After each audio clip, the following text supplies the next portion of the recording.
Sir இந்த இண்டிகேட்டர்னு சொல்கிறாங்களே, இந்த இண்டிகேட்டரை வச்சு நம்ம வந்து ட்ரேடிங் எடுக்க முடியுமா? அது வந்து அக்யூரசி லெவல் வந்து அதிகமாக இருக்குமா அப்படின்னு கேட்பாங்க. ப்ரைஸ் அப்படின்னு இண்டிகேட் பண்ணுறது அவ்வளோதான். அதாவது ப்ரைஸ் அட் எ செகண்ட், அந்த நிமிஷம், அந்த ஹவர்ஸ், டைம் ஃப்ரேம் மேலே டிபெண்ட் ஆகும். ஸோ அந்தந்த டைம் ஃப்ரேமில் ப்ரைஸ் எங்கே ட்ராவல் ஆகுது அப்படின்னு மென்ஷன் பண்ணுறது தான் வந்து இண்டிகேட்டர். ஸோ இண்டிகேட்டர் மட்டுமே வச்சு நீங்கள் வந்து ட்ரேடிங்கில் சக்ஸஸ்ஃபுல் ஆகிறதுக்கு வாய்ப்புகள் ரொம்ப ரொம்ப கம்மி. இண்டிகேட்னா அந்த டைமில் இண்டிகேட் பண்ணோம், அது பேர் தான் இண்டிகேட்டர். சரி சார், இருந்தாலும் பரவாயில்ல, ஒரு 10 இண்டிகேட்டர் சொல்லுங்கள், அதை வச்சு நாங்கள் கற்றுக்குறோம் அப்படின்னு சொல்லுவாங்க. இப்போ டாப் 10 இண்டிகேட்டர், இப்போ வந்து ஆயிரக்கணக்கான இண்டிகேட்டர்ஸ் இருக்குது.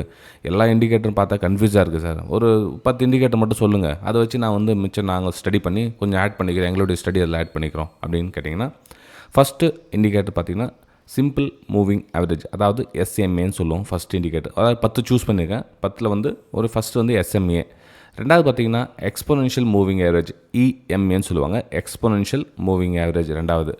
மூணாவது பார்த்திங்கன்னா moving average convergence and divergence, அதாவது எம்ஏசிடி அப்படின்னு சொல்லுவாங்க மூணாவது.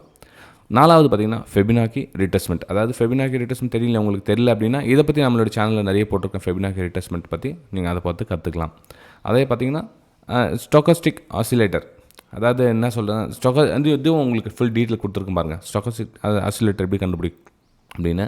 போலிங்கேஜ் பேண்ட்ஸ் எல்லாருக்கும் தெரிஞ்சது தான். ஆர்எஸ்ஐ, அதாவது ரிலேட்டிவ் ஸ்ட்ரென்த் இண்டெக்ஸ் இண்டிகேட்டர், இது வந்து ஒரு நல்ல இண்டிகேட்டர் தான். ஆவரேஜ் டைரெக்ஷனல் இண்டெக்ஸ், அதாவது ஏடிஎக்ஸ் அப்படின்னு சொல்லுவோம். இன்னொன்று பார்த்தீங்கன்னா அப்படின்னா ஸ்டாண்டர்ட் டைவர்ஜன்ஸ் இண்டிகேட்டர், அதாவது ஸ்டாண்டர்ட் டேவியேஷன் இண்டிகேட்டர், இது பார்த்திங்கன்னா எஸ்டிஐன்னு சொல்லுவாங்க. இதுவும் நீங்கள் தெரிஞ்சுக்கலாம். அதுக்கப்புறம் இச்சிமோக்கி க்ளவுட் இண்டிகேட்டர். இதில் நீங்கள் ஃபில்டர் பண்ண சார், இது 10 இண்டிகேட்டரில் இன்னும் 5 ஃபில்டர் பண்ணனா நீங்கள் ஃபஸ்ட்டு டாப் 5 இருந்துச்சு பாருங்க, அது மட்டும் யூஸ் பண்ணாவே போதும். உங்களுக்கு தேவையான தகவல்கள் அதுலேயே உங்களுக்கு வந்துடும் ஃப்ரெண்ட்ஸ். வீடியோ பிடிச்சிருக்கிறப்ப பிடிச்சது மறக்காமல் உங்களுடைய கமெண்ட்ஸ் அண்ட் லைக்ஸை பதிவு பண்ணுங்கள்.